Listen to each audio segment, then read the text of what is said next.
নমস্কার বন্ধুরা, তাতাই মা বাবা ভ্লগে আপনাদের সকলকে স্বাগত। আমি আজ আপনাদের সাথে একটা ভীষণ লোভনীয় রেসিপি শেয়ার করতে চলেছি। আপনারা নিশ্চয়ই দেখে বুঝতে পারছেন এটা কতটা লোভনীয় হতে পারে, আর এটার নামটাও কিন্তু বেশ অন্যরকম। এর নাম ইফফা চিকেন। তাহলে দেখে নিন আমি কিভাবে তৈরি করছি। ইফফা চিকেন বানানোর জন্য আমি প্রথমে চিকেনগুলোকে ভালো মতন ধুয়ে নিয়েছি, আর এরকম প্রত্যেকটা চিকেনের গায়ে কেটে নিয়েছি যাতে মশলাগুলো খুব ভালো মতন ভিতরে ঢুকে যেতে পারে। এবার আমি এর মধ্যে দিয়ে দিচ্ছি আগে থেকে জল ঝরিয়ে রাখা টক দই। এবার আমি এর মধ্যে দিয়ে দিচ্ছি আদা রসুন ও কাঁচা লঙ্কা বাটা। দিয়ে দিচ্ছি কাশ্মীরি লঙ্কার গুঁড়ো। আপনারা চাইলে এখানে শুকনো লঙ্কার গুঁড়োও দিতে পারেন। দিয়ে দিয়েছি গরম মশলার গুঁড়ো। এখন আমি এর মধ্যে দিয়ে দিচ্ছি লেবুর রস, নুন আর হলুদ। এখন আমি এই সব কিছুকে খুব ভালো মতন চিকেনের সাথে মেখে নেব। চিকেনটা আমার ম্যারিনেট করা হয়ে গিয়েছে। এখন আমি এইভাবে এটাকে 2 থেকে 3 ঘন্টা ফ্রিজে রেখে দেব। তবে আপনাদের কাছে সময় না থাকলে আপনারা 1 ঘন্টাও রেখে দিতে পারেন। কড়াই গরম বসিয়ে দিয়েছি, এর মধ্যে এখন দিয়ে দিচ্ছি সাদা তেল, আর দিয়ে দিচ্ছি সামান্য বাটার।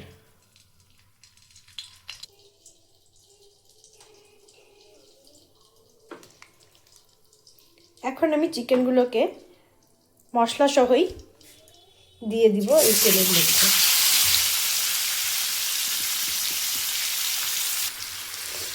চিকেনগুলোকে আমি সবকটা দিয়ে দিয়েছি কড়াইয়ের মধ্যে, আর এখন আমি আঁচ কমিয়ে চিকেনগুলোকে সেদ্ধ করে নেব। চিকেনটাকে আমি ঢেকে রেখেছি, আর ঢেকে ঢেকে এটা সেদ্ধ হয়ে যাবে প্রায় 90%-এর মতন। ততক্ষণে আমি এই মিক্সিতে বানিয়ে নিচ্ছি একটা সস, আর তার জন্য আমি নিয়ে নিচ্ছি চিজ, মেয়োনিজ।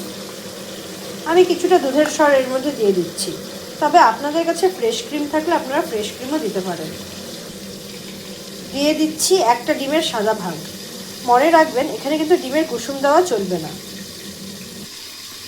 দিয়ে দিচ্ছি সামান্য নুন, দুধ আর চিনি।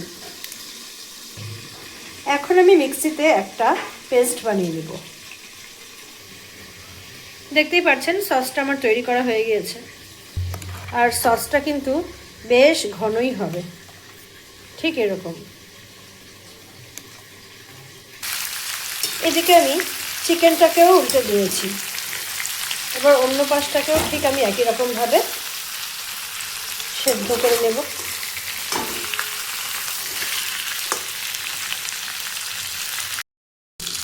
এরকম করে দুটো সাইডই ভালো মতন ভেজে নেওয়ার পরে আমি এখন সাদা সসটাকে একটা চামচের সাহায্যে উপরে এভাবে দিয়ে দিচ্ছি।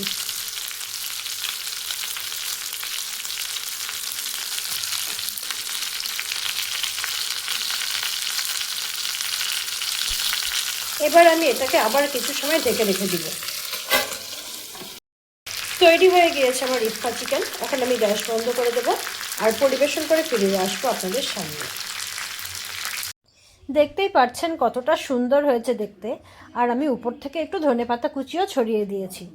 এটা কিন্তু স্ন্যাক্স হিসাবে খেতে অসাধারণ লাগবে। বাড়িতে যদি কোনো অতিথি আসে আর আপনাদের হাতের সামনে চিকেন থেকে থাকে, তবে এটা অবশ্যই তাকে বানিয়ে খাওয়াবেন। সে কিন্তু আপনার প্রশংসা করতে বাধ্য। তাহলে বন্ধুরা, আমার আজকের এই ইফফা চিকেনের রেসিপিটি আপনাদের কেমন লাগলো তা অবশ্যই আমাকে কমেন্ট করে জানাবেন। আর ভালো লাগলে আমার চ্যানেলটিকে সাবস্ক্রাইব করে আমার পাশে থাকবেন। আজকের মতন আমি আমার ভিডিওটি এখানেই শেষ করছি। ধন্যবাদ।